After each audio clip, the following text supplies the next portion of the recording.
Рахмон өз кызын Британияга элчи кылып дайындады. Тажик президенти Эмомали Рахмондун кызы Рухшона Эмомали Тажикстандын Улуу Британиядагы элчиси болуп дайындалды. Рахмондун өз кызы жаңы кызматка дайындалганы тууралуу жарлыгы 15-декабрда жарыяланды. Рухшона Эмомали 2016-жылы Тажикстандын Британиядагы элчилигинде иштеген.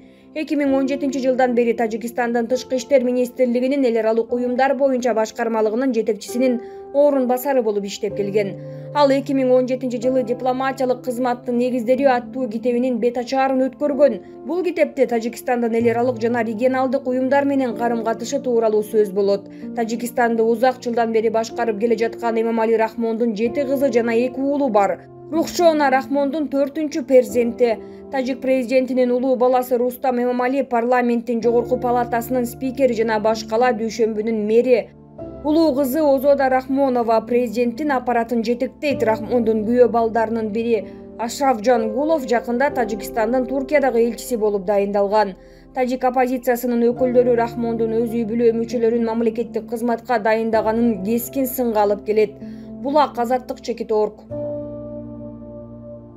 Акаевдин элге анча сезилбеген, бирок бүткүл кыргыз элин арам жолго үндөгөн чакырыгын эсибизден чыгарып такыр эле айтпай келебиз. Бул зыянкеч президент болуп турган маалда шайлоо учурунда ким акча берсе ала бергиле, бирок кабинага киргенде каалаганыңарды шайлагыла деген дабдыр сөзүн ляп дегизип койгон. Ошол кезде Акаев зор адам экен, ушинтип айтты дешип аны мактаган чалапайым кемчонтойлорду да көргөнбүз. Союздун маалында жерде бейчеки жаткан буюмду да алгандан уялып, кыябаса өткөн момун эл үчүн президенттин бул сөзү закон ченемдүү көрүнүш, же болбосо президенттин жаңы чыгарган буйругу катары эле сезилген. Мына ошентип бүткүл кыргыз эли депутаттардын колун караган тилемчилерге айланып калганбыз. Союздан калган фабрика, заводдорду, ишканаларды мал сарайларга чейин талоонго коюп, бийлик кызматындагыларды коррупционер жегичтерге, ал эми карапайым элди алардын колун караган дубаналарга айлантып койду. Душманга да мындай кыянат иш кылбайт болуш керек. Эми болсо бир тыйын жебегем, мүлк тургай тоок канам да жок. Кум төрдө алтын казылып жатканын азыр угуп жатам. Мен кеткенде бир тыйын карыз жок болчу. Чөптөн башкага зыяным тийбеген деп эки бетин тултуйтуп өлүм сүрөгөнгө эмне бересиң? Төрүнөн көрү жакын болуп турса да чын сүйлөп өлбөйт экен да. Каргыш ургур. Шамурза Бөрүкулов.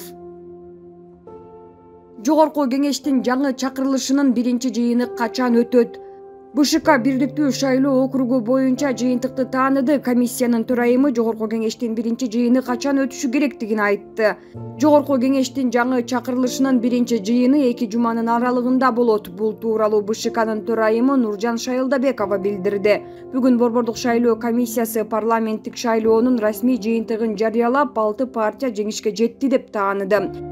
Конституцияга ылайык Жогорку кеңештин биринчи жыйынын парламенттин жаш курагы боюнча эң улуу депутат ачат. Улуу курактагы депутаттардын тизмесинин сап башында Ынтымак партиясынан талапкер Шарапаткан Мажитова турат. Ал 66 жашта. Парламентке өткөн 6 партия: Ата журт Кыргызстан 15 мандат, Ишеним 12 мандат, Ынтымак 9 мандат, Альянс 7 мандат, Бүтүн Кыргызстан 6 мандат, Иман Нуру 5 мандат. Кыргызстанда парламенттик шайлоо 28 ноябрда өткөн. Жыйынтыкка ылайык парламентке 90 адамдын ордуна 88 киши депутат болуп келет. Себеби бир мандаттуу 2 шайлоо округунда баарына каршы деген графа көп добуш алган. Бул аймактарда кайрадан шайлоо өткөрүлөт. Партиялык тизме менен 54, бир мандаттуу округдан 36 депутат шайланат. Булак, Спутник чекит КИЖ. Жогорку кеңештин 6-чы чакырылышын Жанар Акаевсиз элестетүү мүмкүн эмес эле. Жаш болгону менен курч, зирек депутат болуп алды. Бул журналисттерден саясатчы чыкмак беле деп башында мыйыгынан күлгөндөр көп болгон. 5 жыл ичинде дал ошол журналисттер эл өкүлчүлүктүн үлгүсүн көрсөтүштү. Алардын бири Аида Касмалиева, азыр спикердин милдетин аткаруучу депутат болбосо деле мындай адистер коомго мамлекеттүүлүктүн бекемделишине кызмат кыла берет деп ишенем.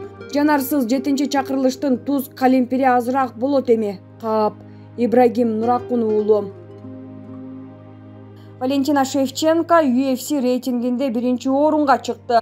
Кыргызстандык спортчу Валентина Шевченко UFC уюмунун кыз келиндер рейтингинде салмак категориясына карабастан 1-чи орунга чыкты. Валентина Шевченко 2 категория боюнча алдыда келе жатат. Өзүнүн салмактык категориясы боюнча жалпы эсеп боюнча 12 декабрда UFC 269 турниринде биринчи орунду ээлеген бразилиялык Аманда Нунес америкалык Жулиана Пенеден утулуп чемпиондук курдан ажыраган.